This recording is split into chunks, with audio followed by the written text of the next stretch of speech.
Usando como exemplo e como base, eu estou colocando aqui uma referência para vocês. A gente vai primeiro entender que a incapacidade laboral é diferente da incapacidade. Então, primeira coisa, quando a gente fala de incapacidade laboral, nós estamos falando da incapacidade para o trabalho. Incapacidade na vida como um todo tem uma outra definição. A pessoa pode estar incapacitada para o trabalho, mas pode não estar incapacitada para o lazer. Ela pode estar incapacitada para o trabalho e não estar incapacitada para as relações interpessoais. Então, a incapacidade laboral é diferente da incapacidade. Ok? Então, esse é um primeiro contexto que eu coloquei uma referência aí, eu vou falar mais sobre isso. A tabela ESC é uma adaptação da CIF para estabelecer a magnitude da incapacidade laboral. Então, nós não estamos falando da incapacidade da vida. Nós estamos falando exclusivamente da incapacidade para o trabalho, da incapacidade laboral, ok? Essa é a intenção da tabela ESC. Vamos falar um pouco mais sobre incapacidade laboral. Quando a gente fala de incapacidade, nós estamos falando sobre do inglês disability. O nome da classificação é International Classification of Functioning, Disability and Health. Classificação Internacional de Funcionalidade, Functioning, Incapacidade e Saúde, Disability and Health. E a tabela ESC vai se limitar a Work Disability. Então, a primeira coisa é que, quando a gente fala de incapacidade laboral, nós consideraremos apenas os aspectos inerentes ao trabalho específico. Então, se existe uma atividade laborativa ou uma atividade humana que não faz parte das atividades laborativas, e o indivíduo não consegue fazer aquilo, não se trata de uma incapacidade laboral. Então, vamos fazer aqui falar sobre um exemplo. Vamos supor que andar não seja uma atividade de uma recepcionista. Supondo que não seja, em muitos casos mas vamos supor que não sim, em uma clínica, em um consultório, recepcionista de um consultório, andar não é uma atividade. Mesmo que ela use uma cadeira de rodas, ela pode se locomover quando necessário e a maior parte do tempo ela estará no mesmo local. Então, ela perdeu alguma capacidade, mas ela não está incapacitada para o trabalho dela. Ela sempre atuou como recepcionista. Um outro exemplo, Herbert Viana. Ele sofreu um acidente aéreo, ele usa uma cadeira de rodas, mas ele se reabilitou, ele voltou a cantar. Quer dizer, esse já era o trabalho dele. Então, ele não está incapacitado para o trabalho. Ele tem algum grau de incapacidade na sua vida, mas ele não está incapacitado para o trabalho. Ele não tem incapacidade laboral. Então, quando você fala de incapacidade laboral, você está falando sobre a impossibilidade da realização de atividades inerentes àquela prática profissional. Então, a tabela ESC é uma adaptação da CIF para estabelecer a magnitude da incapacidade laboral. consideraremos apenas os aspectos inerentes ao trabalho específico. Então, o usuário da tabela deverá identificar quais são as principais atividades inerentes ao trabalho em específico. Da onde que vem isso? Vem só da Louis Melinek? Não, vamos observar o Código Civil. Então, já está na tela de vocês. Veja, esse artigo, que é o 950, ele diz o seguinte: se da ofensa resultar defeito pelo qual o ofendido não possa exercer o seu ofício ou profissão, ou lhe diminua a capacidade do trabalho, então do que nós estamos falando? De um grau de incapacidade total ou parcial, a indenização, além das despesas do tratamento e lucros cessantes até o fim da convalescência, considerando aqui, olha que legal, nós estamos falando de algo que pode ser total ou parcial, ou pode ser permanente, ou ainda pode durar um tempo menor. Então, temos 4 características a determinar aqui. Se a incapacidade é total, ou se ela é parcial, vamos escrever?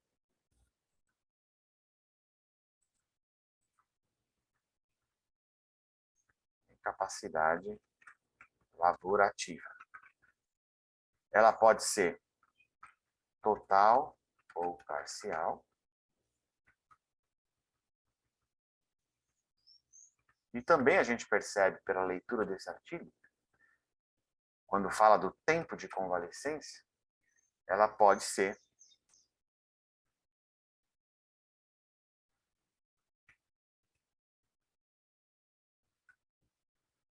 permanente ou temporária. Ok? E olha o que é o mais importante agora. Incluirá a pensão... Opa, deixa eu tirar isso aqui.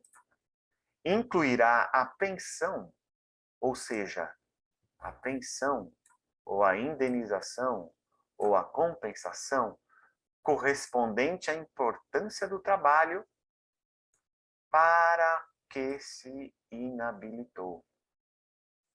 Então, nós estamos falando do trabalho para o qual ela se inabilitou. Nós não estamos falando para qual, para todo e qualquer tipo de trabalho, ou da depreciação que ela sofreu.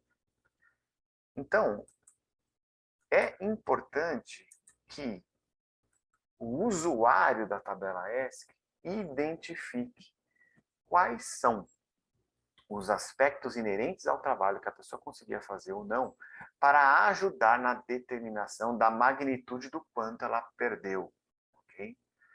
Em relação à incapacidade laboral. Vejam que as atividades estão em foco, tanto aqui quanto na lei, e não o corpo. Quer dizer, dessa tríade aqui, o principal que está em foco é isso aqui, e os códigos que estarão aqui. Todos os códigos que estarão aí. Aqui eu estou dando exemplo com um só. E por que todos? Vamos apagar isso. Por que todos vão estar aí? Porque ela vai ter mais de um, né? Mais de uma atividade prejudicada. E por que é ela exatamente? Porque nós também estamos falando da matriz da informação da CIF. Então, tanto a própria CIF quanto estudiosos, no caso Louis Melinek, como a lei, também colocam o domain da CIF, o conceito de atividade de participação, como matriz da informação. Ok? O domain como matriz da informação. ou a informação principal. Ou em inglês, o core. Ok? Então, quando nós estamos falando de incapacidade laboral, que agora vai ser o nosso foco, não vou mais falar de incapacidade no contexto geral, nós estamos falando especialmente da identificação de itens de atividade e participação. Bom, então a tabela S é uma adaptação da CIF para estabelecer a incapacidade laboral, e o principal dela é o que você identifica no domain, ou seja, o que você identifica no componente D da CIF, que é intitulado Atividades de Participação. Certo? Muito bom. Até aqui nós estamos juntos. A tabela ESC não ignora todos os componentes da CIF, né? Não ignora todos os componentes da CIF. Ela dá ênfase ao componente D.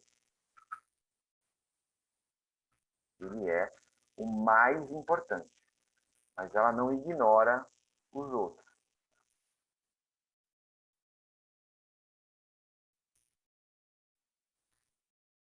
Então, do que ela é composta?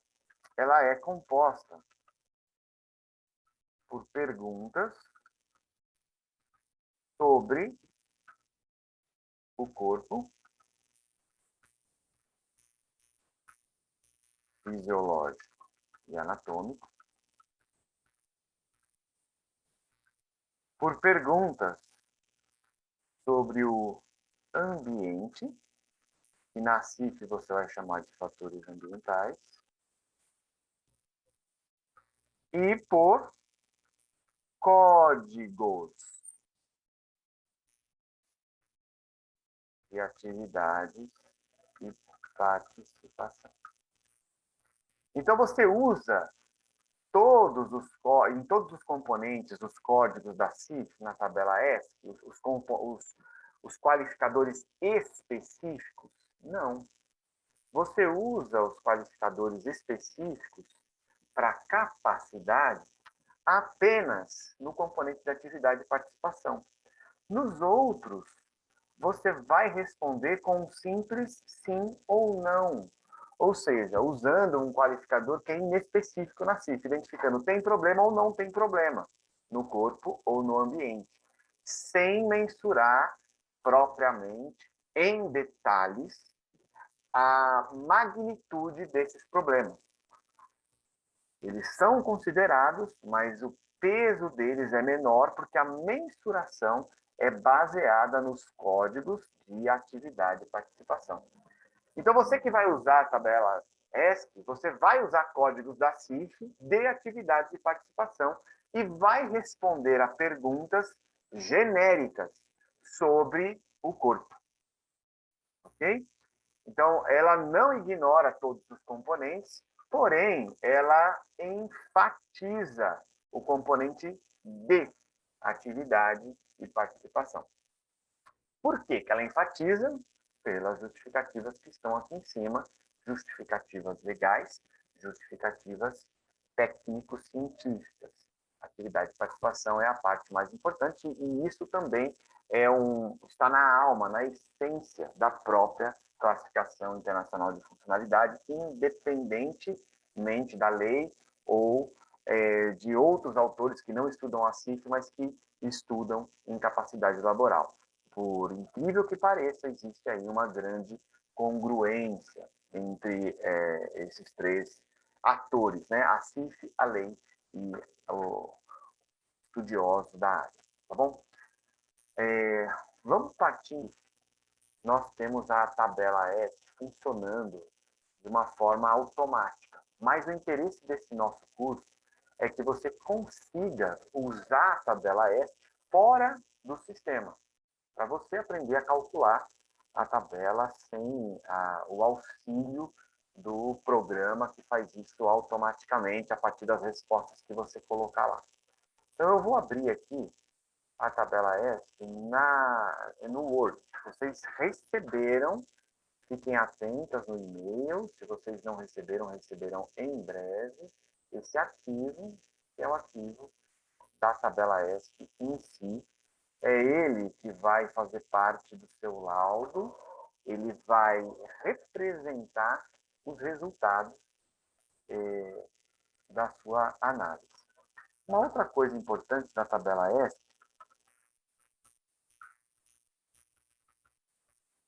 é a tabela ESP retrata usando o raciocínio biopsicossocial e os conceitos da CIF, ela retrata os resultados da sua perícia, ou da sua avaliação, ou do seu diagnóstico. Você vai representar esses resultados na tabela S. Então, o que significa representar ou retratar os resultados? Isso significa que você continuará usando métodos diagnósticos, tais como audiometria, fototoniometria, dinamometria, exames de imagem. Tudo que eu falei até agora são coisas que vão retratar funções do corpo. Ó, essa aqui é a função do corpo, exames de imagem, estruturas do corpo, escalas e questionários, atividade e participação, eventualmente fatores ambientais, né? Eu vou colocar entre outros. Então, você vai continuar medindo o estado de funcionalidade das pessoas usando os recursos técnicos que vocês precisam para determinar os graus de perda, para relacionar isso com o trabalho ou não. A tabela ESC vai agrupar os resultados dessas análises, né?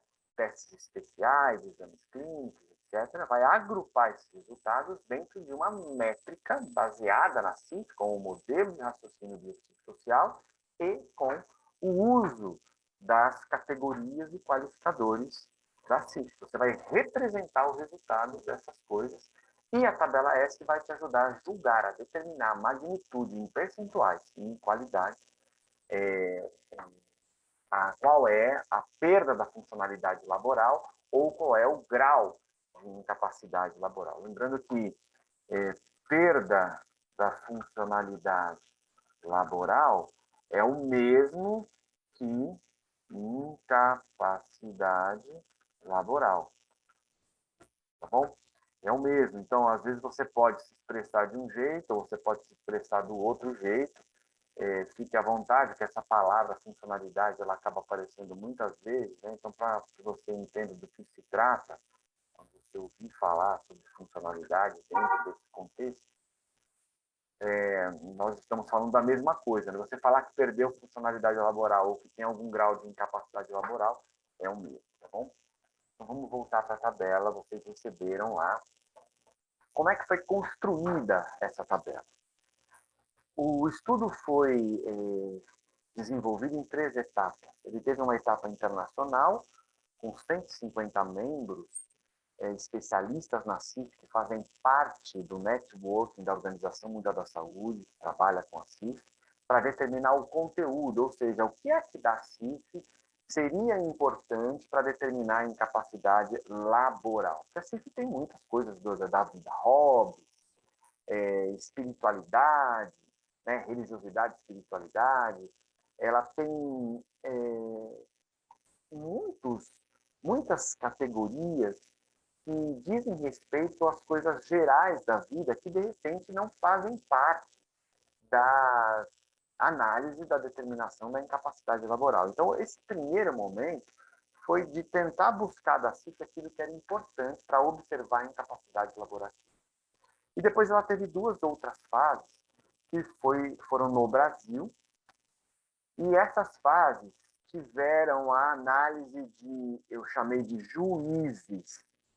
Esses juízes são, na verdade, peritos judiciais do trabalho, que são técnicos, na maioria deles médicos de trabalho, que olharam para a tabela de acordo com a experiência deles e estabeleceram, sem conhecer a CIF, mas olhando para o conteúdo dela, quais seriam as perguntas e o valor de cada uma. E a terceira fase foi o teste propriamente dito dessa tabela, a fim de que ela pudesse ser colocada à disposição. Tá? Gente, a tabela ESC, ela tem essa versão publicada, mas eu quero também dizer para vocês que hoje, atualmente, a tabela ESC é parte de um estudo da Universidade de São Paulo,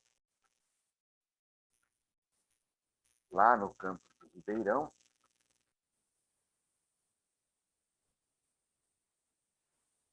para o seu aprimoramento.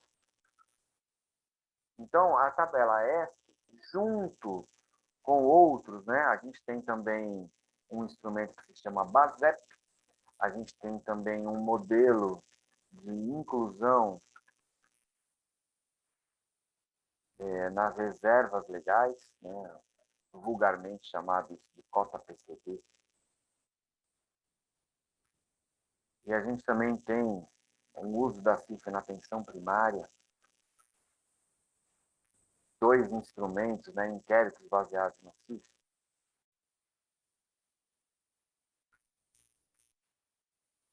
Dentro de um estudo que começou no ano passado, na USP de Ribeirão, e isso deve gerar novas versões, ou não, né? Mas, como todo instrumento, a tabela ESC também tem versões e ela pode ter no futuro versões aprimoradas. Então, essa versão é a primeira, vocês vão receber um artigo que vai contar são 3 artigos, vocês vão receber um desses artigos que fala desse processo de desenvolvimento da tabela ESC e explica como ela funciona. Você está com a tabela ESC, então, aberta aí na sua tela, você vai receber por e-mail, ok?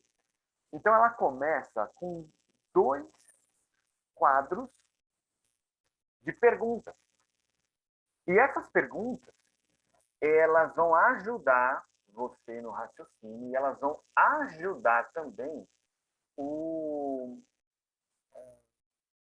juiz, né? o magistrado, na decisão dele. Essas perguntas, anotem aí ó, os quadros 1 e 2, fatores ambientais, não vão influenciar no cálculo, ok? Essas tabelas não vão influenciar no cálculo. São coisas que vão ajudar você na descrição do quadro da pessoa, mas essas não vão estabelecer a magnitude final da incapacidade laboral. Você simplesmente vai responder essas perguntas, isso vai fazer parte do seu laudo. Você, como perito, você visitou o local de trabalho, ou pelo menos você tem informações, né, sobre essas questões. Então, o trabalhador era submetido a ruído intermitente ou contínuo, etc. Tem até uma categoria da CIF que representa isso. Você vai simplesmente responder com sim ou não, né? Fazer um xizinho aqui, no sim ou no não. Essas primeiras perguntas, elas estão baseadas nas normas regulamentadoras brasileiras. Tá? E essas perguntas do quadro 2 estão relacionadas com os aspectos ergonômicos comuns.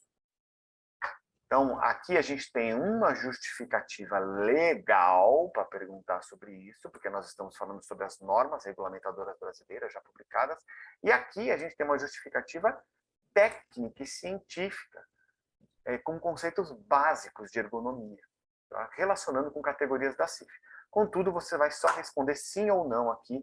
Essa vai ser uma informação adicional ao juiz, que você pode relatar no seu laudo e que você pode detalhar no seu laudo, mas elas não vão influenciar no cálculo final da incapacidade laboral. Okay? Depois a gente vem aqui para a parte principal da tabela ESC, que a gente chama de SIL, soma da incapacidade laboral. Depois eu vou falar para vocês sobre essa sigla, SIL, ok? Mas veja, eu disse aqui, coloquei na apostila que eu vou entregar para vocês, que a tabela ESC, ela dá ênfase ao componente D. Então, é aqui que você vai usar códigos, ok? Então, o que é que você vai fazer nessa parte principal da tabela? Bom, aqui você vai escolher de 3 a 7 categorias da CIF que representam a incapacidade laboral. Então, vamos dar um exemplo.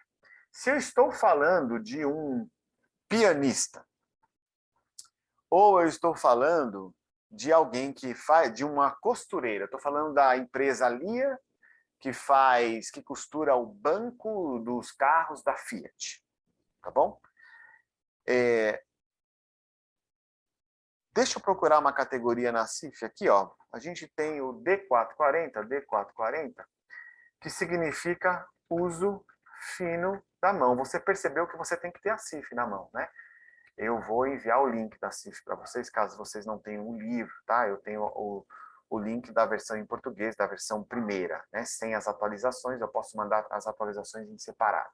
Então, uso fino da mão é uma categoria da CIF importante se o seu periciado fizer uso fino da mão no seu trabalho. Estou falando aqui de uma costureira. Ok? Mas e se ele é o trabalhador da construção civil? Essa categoria da CIF serve para ele? Não. Muito provavelmente não. Talvez para ele, ó, D432 é carregar nos braços. Eu estou com a CIF na mão aqui, ó. Carregar nos braços. Então, o que, que você tem que fazer aqui nessa parte? Você precisa escolher, no mínimo 3.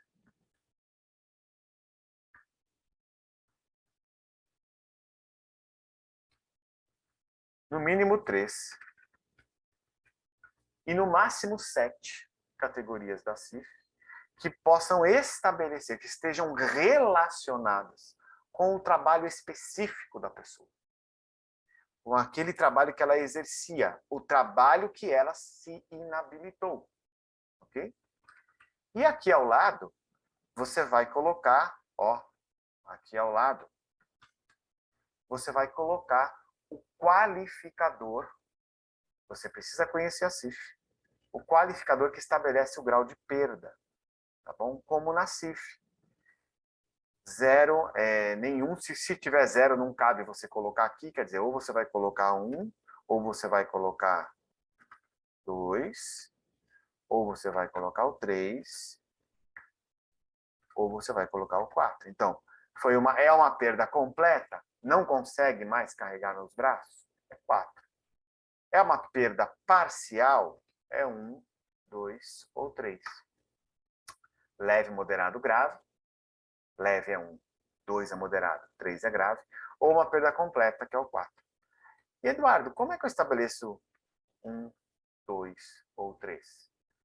Ora, em atividade de participação, como eu vi aqui, ó, você vai usar escalas e questionários, você vai usar os seus instrumentos de avaliação.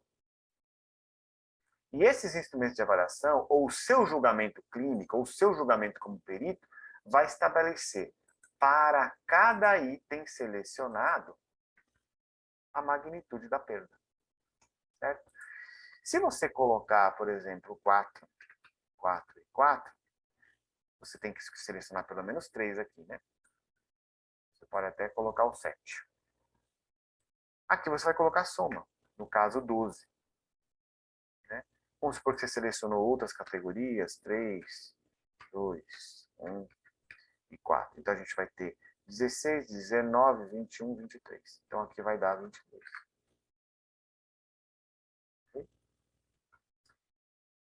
Bom, e aí começam as perguntas mais simples, onde você vai dar uma resposta sim ou não, né? Só que aqui você não vai usar X.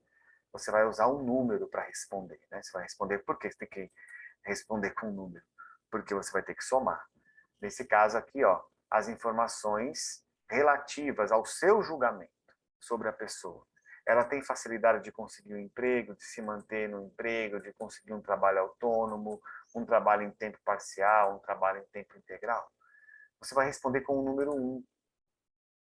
Se eu, numa suposição aqui, colocar tudo 1, a soma aqui vai ser 4. E aqui você vai somar só o não, tá? Só o que tiver na coluna não. Eduardo, mas tem 5 perguntas. A soma é 5. Não, a soma é 4, porque a gente tem que subtrair 1. No momento em que nós estávamos fazendo o julgamento pelos juízes, que são os peritos, né? Eles disseram que essas perguntas, embora elas sejam diferentes, elas têm entre elas alguma conexão, alguma intersecção. Então, para que se possa estabelecer um resultado mais justo, considerando que essa intersecção existe, nós precisamos anular uma delas, seja qual for, na hora de somar. Por isso que a gente tira 1, tá bom? Então, ali, se tiver, por exemplo, um sim aqui, aqui vai ficar 3 no final. Porque eu vou somar os 4 sempre, menos 1. Depois a gente vem para o corpo. E no corpo, da mesma maneira, a gente vai responder com o número 1, onde for sim. Mas veja que é uma pergunta bem simples, né? Tem algum grau de alteração sensorial? Tem algum grau de alteração nas funções musculoesqueléticas? Você não precisa determinar qual é o grau. É só dizer se tem ou não tem, tá? Você vai somar sempre com o número 1. Aqui nesse meu exemplo, deu 2. E aqui 2 perguntas cruciais de fatores ambientais, tá? Onde nós vamos simplesmente responder, você fez uma visita ou você tem informações. Você só vai responder se tinha, se aquele trabalhador tinha tecnologia adequada no trabalho e se o ambiente atitudinal era satisfatório. Nesse meu exemplo, eu coloquei um no não apenas para a tecnologia do trabalho. Como é que nós vamos calcular isso? A fórmula está aqui embaixo, está no artigo também. Ou, desculpa, a fórmula está no artigo. Ela não está aqui embaixo. Vamos olhar o artigo? Tá aqui. Vou deixar aqui maiorzinho para vocês. Aí, muito bem, ó. Aqui está a fórmula. 0,9. O resultado final vai ser 35,47. Ô, professor, aonde que o senhor pega mesmo que eu acabei me perdendo o coeficiente de funcionalidade? Então, no artigo, a gente tem a explicação dele. Boa pergunta. Então, você viu que o coeficiente de funcionalidade não está aqui, ó. Aonde que... Isso. No artigo, tem a explicação detalhada, vocês estão vendo a minha tela, né? Então, a tabela ESC é finalizada com uma fórmula que tem uma constante de 4,9, tá vendo? Então, esse CF aqui, ele sempre será 4,9, ok? O que é o CF, a constante de funcionalidade? Por que ele vale 4,9? Lembrem que essa tabela teve 3 etapas de construção e de que ela também foi baseada na análise de, entre aspas, juízes, né, que são peritos do trabalho, especialmente médicos, e que teve a primeira fase internacional falando sobre os conceitos da CIF, etc. O que a CIF diz? Na CIF, os qualificadores 1, 2, 3 e 4, eles têm percentuais de significado. Então, quando que eu digo que é 1 na CIF? Quando a perda é entre 5% e 24%. Quando eu digo que é 2, quando é de 25% a 49%. Quando eu digo que é 3, quando é de 50% a 95%. E quando eu digo que é 4, de 96% a 100%. Veja que aqui tem uma diferença de 4 percentuais, 96 a 100, 4 pontos percentuais. Acontece o mesmo no zero. O zero é de 0 a 4%. Ora, se a CIF considera que existe perda a partir de 5% para ser considerada 1, significa que é natural que todas as pessoas tenham abaixo de 5% e isso seja considerado normal. Por isso que foi estabelecido uma constante de 4,9, considerando que todas as pessoas já têm algum grau de incapacidade e ele pode ser medido nessa magnitude de 4,9, por isso que essa constante existe aí. Veja que existe, vamos supor que você conheça uma pessoa que não tenha nenhum problema no sono, que não tenha dor em nenhuma parte do corpo, que não tenha nenhum problema de memória, de atenção, que não tenha nenhum problema em planejar o seu dia, o seu trabalho, a sua semana, nenhum problema na voz ou na fala, nenhum problema cardíaco, metabólico, endócrino, hipertensão arterial, diabetes, coisa do gênero, nenhum problema respiratório, não é um fumante, nenhum problema musculoesquelético, não tem o pé plano, não tem algum grau de escoliose, não tem, sei lá, o ângulo Q do joelho mais fechado do que o deveria, não tem nenhum problema de pele, não tem dificuldade de aprendizado, não tem dificuldade de comunicação, nenhum tipo de problema de mobilidade, nem de cuidado pessoal, nem na sua vida doméstica, nem nas interrelações pessoais, relações com pais, irmãos, colegas, amigos, filhos, marido, esposa, chefe ou subordinado, que tem lazer da forma que gostaria, etc. Essa pessoa, ela seria o zero na CIF, seria o perfeito na CIF, né?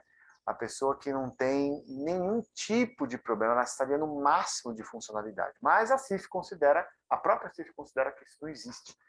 Então, algum grau de perda já é inerente, né? Algum grau de incapacidade já é inerente à vida humana mesmo. Então, nesse caso, é por isso que a constante aí existe. Quando você for fazer a fórmula, então, Mônica, sempre você vai substituir isso por 4,9 e fazer o cálculo normal como você fez, por isso que o seu deu 30,57. Nós não acabamos aqui, tá bom? A gente chegou ao primeiro resultado da tabela e, assim, tranquilo para vocês fazerem essa fórmula, lembrar um pouquinho, né, da escola, lembrar um pouquinho lá de trás, né, de como é muito simples, na verdade, de fazer. O sistema faz isso naturalmente. Vocês acabaram de receber uma planilha de Excel que faz esse cálculo automaticamente, está aí a planilha, ó. Eles acabaram de receber por e-mail, tá? Basta você preencher com os números aqui, que você vai chegar no resultado final, tá bom? Se eu colocar números aleatórios aqui, né? Tá vendo? Ela já chegou no 18,7 e você já tem um resultado final. Vocês acabaram de receber essa planilha de Excel. Caso vocês não queiram calcular na mão todas as vezes, né, usando a fórmula, tá bom? Vocês acabaram de receber no e-mail a planilha em Excel com o cálculo automático. Assim você também não precisa usar o site, né, o portal da CIF. Você pode usar a planilha em Excel e essa tabela em Word. Tudo bem até aqui? Podemos passar para o próximo passo. O próximo passo é o nexo. Alguém tem alguma dificuldade aí em relação ao cálculo da fórmula? Todo mundo recebeu o e-mail? Posso dar continuidade? Ninguém se manifestar no chat aí? Eu entendi. Ok, pode. A gente tem a Bianca, que ela está em trânsito e nos ouvindo, né? Então, vamos seguir. Ok, 35,47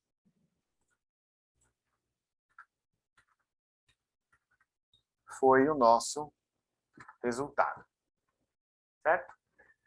Agora, a gente vai para um estudo que é um estudo baseado... Eu abri o artigo. Deixa eu encontrar aqui.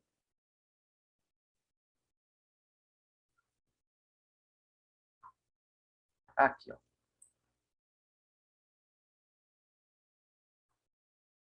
Um estudo de nexo baseado nesse artigo aqui, ó, que é o que ele embasa a tabela ESC. Tá? Esse artigo é disponível, está em espanhol, e ele fala, entre outras coisas, sobre a análise do nexo. Então, a lógica da análise do nexo na tabela ESC é a lógica deste estudo. Tá bom? Publicado em 2010. E eu vou resumir a explicação dele, mostrando a tabela para vocês. O nexo é a ligação ou a relação do problema atual do periciado com o trabalho. Ou seja, quando se diz que há nexo, entende-se que o trabalho é o causador do problema.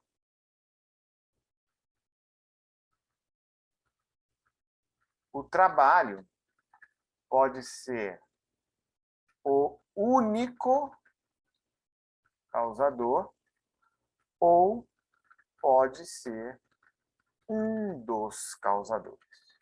Então vamos supor que uma pessoa tem um problema no ombro. Estou simplificando ao máximo que eu consigo aqui, tá?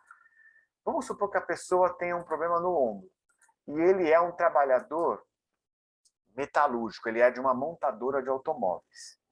Só que ele também faz academia. E ele faz uma academia, ou ele vai para uma academia, ele não tem apoio de um professor. Vamos supor que ele comprou, ele tem uma academia no prédio, né? Então ele faz exercícios sem orientação de um profissional de educação física. E ele também é de uma célula da General Motors, monta lá determinado carro ou determinada parte de um carro. Ok. E ele desenvolveu um problema no ombro. Esse problema no ombro pode ter sido causado pelo trabalho dele, pelos movimentos repetitivos no trabalho. Mas também pode ter tido uma parte do problema, pode ter sido causado pela atividade física não orientada.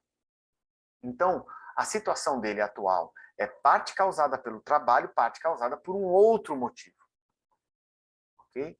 Então, quando o nexo, ou quando a ligação é direta do trabalho, a gente chama de nexo causal. Ok? Nexo causal. Então, o trabalho é o único causador do problema. Mas o nexo também pode ser concausal. Ou seja, existem outras causas além do trabalho. Tá bom? Então, quando a gente fala nexo causal, você está dizendo, tem o nexo direto. O trabalho foram as atividades laborais que causaram, ou foi o ambiente de trabalho que causou o problema. O trabalho é o culpado, totalmente culpado. Então a gente chama isso de nexo causal. Se o trabalho não é o único culpado, nós chamamos de nexo concausal. Existem concausas. Okay? A concausa, ou as concausas, melhor dizendo, né? As concausas, podem ser classificadas em relação ao grau e em relação ao tempo. Então, vamos falar do tempo. Quando a gente fala do nexo causal em relação ao tempo, a gente tem que dizer o seguinte: o outro problema que não é o trabalho, ele era um problema pré-existente? Já tinha uma doença existente? Já tinha algo concorrendo antes? Então, essa outra causa foi antes do trabalho? Ela foi ao mesmo tempo?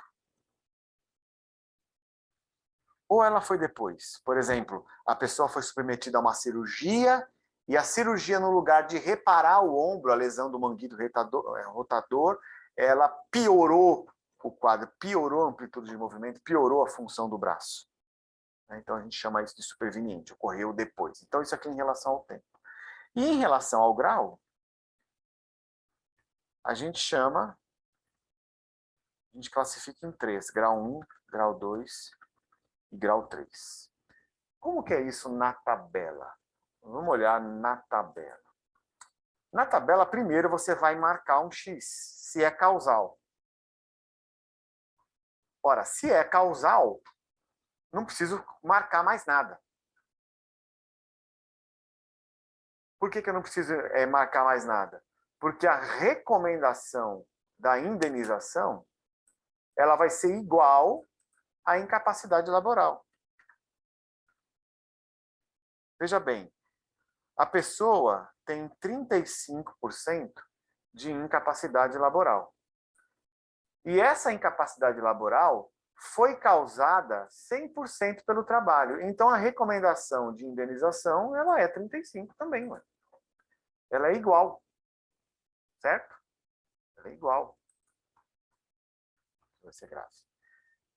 Ela é igual. Porque foi o trabalho total causador. A empresa precisa indenizar exatamente na magnitude da incapacidade laboral. Gente, quem define isso é o juiz, tá bom? Quem define isso é o juiz. Não é você como perito, mas você pode, olha, recomendar. A tabela S que faz isso. Essa recomendação. Agora, vamos supor que no seu julgamento e na sua análise do caso concreto, você viu que tem outras causas. E que não é nexo causal. O nexo não é causal. Tem outras causas envolvidas. Outras causas envolvidas. Se tem outras causas envolvidas, você vai precisar dizer se essas outras causas foram antes, são pré-existentes, são concorrentes ou supervenientes, ou se é uma, né, concorrente, pré-existente ou superveniente, e você vai estabelecer o grau, ou seja, em que percentual o trabalho é o causador do problema. Gente, isso aqui é extremamente simples. O grau, ele estabelece a culpa do trabalho no problema. A culpa do trabalho no problema. Se o nexo causal é 35%, o grau 3 vai ser 75 de 35, o grau 2 vai ser 50 de 35 e o grau 1 vai ser 25 de 35. Então, olha como na verdade é simples. O seu 35,47%, ele vai ser o seu total, o seu 100%. Ok? Se é grau 1, você vai estabelecer 25% de 35,47. Se é grau 2, 50% de 35,47. Se é grau 3, 70 de 35,47. Parece um pouco difícil, mas não é assim não. Vamos supor que então isso não depende se é pré-existente, concorrente ou superveniente, isso é só uma informação adicional para o juiz, mas vamos supor que seja grau 2. Grau 2 é 50% de 35, ok? Então, ó, vamos fazer isso aqui. Fazer isso aqui.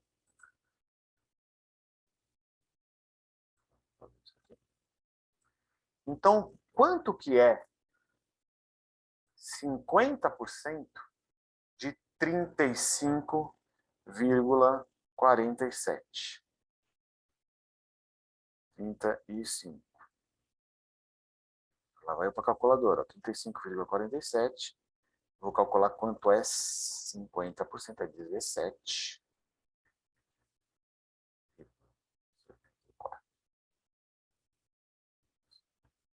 Então, esse aqui, ó, vai ser o seu resultado final.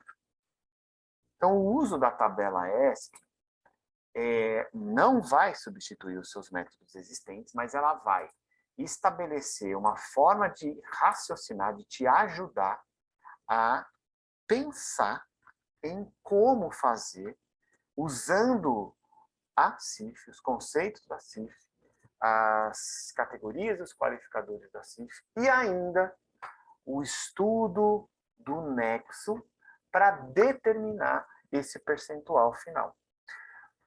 Você, como perito, se você pode discordar desse seu próprio resultado, né? E você pode ainda colocar mais informações para dizer assim, olha, a tabela ESC deu tanto.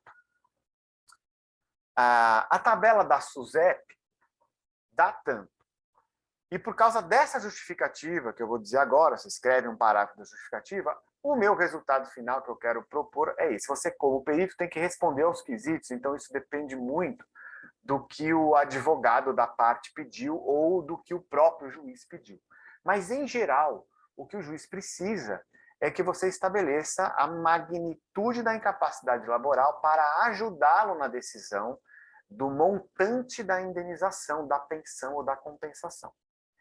Agora, claro, se não tiver ligação com o trabalho, se o problema da pessoa ela pode ter um grau de incapacidade laboral, mas que não está relacionado com o trabalho, não foi o trabalho o causador. Então, se não é o trabalho o causador, essa parte do nexo você não usa, simplesmente você joga fora. Ela pode ter incapacidade laboral por um outro motivo. E aí ela vai buscar um apoio, um auxílio na previdência. Então, quando você vai usar a tabela ESC numa ação trabalhista, o réu é a empresa que causou o dano. Então, é ela quem vai indenizar o trabalhador. Agora, quando a pessoa tem uma incapacidade laboral que não foi causada por um acidente do trabalho e que a empresa não tem relação com isso, quem vai dar esse suporte é a Previdência. Então, essa é uma ação previdenciária. E essa parte do nexo você simplesmente ignora. Você para ali no grau de incapacidade laboral.